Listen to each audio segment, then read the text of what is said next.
More than 40 trucks and 8 million pounds of salt are ready to roll in Chesapeake this weekend. City crews have been pre-treating the roads since Wednesday. They've been working 24/7, and they'll be doing that all the way through until, we get through everything. Heath Covey, Chesapeake's director of communications, says you won't see plows out, though, until there's at least 2 inches of snow on the ground and only on major roads. It's going to be windy, and it's going to be a fairly dry snow.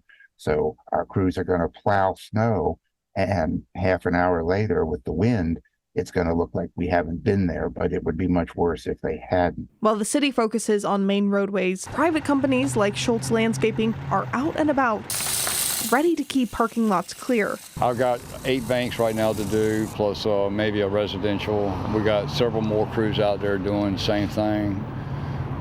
We're trying to get everything covered tonight. Covey says the city is asking people to stay off the roads as much as possible, especially with the risk of tidal flooding. When it goes back down, it's going to be sub-zero.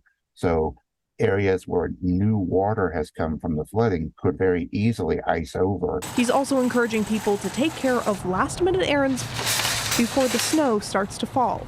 We got a whole bunch of water, of course, toilet paper, eggs, bread. As the city braces for what's to come, some people say they're ready to enjoy what's coming. I'm one of those odd ones that enjoy the snow, so I'm hoping it dumps. Reporting in Chesapeake, Megan Hartnett, 13 News Now. And there may be some delays in trash service next week, but residents should still put their bins out as normal. Any updates on pickup will be posted on the city's social media.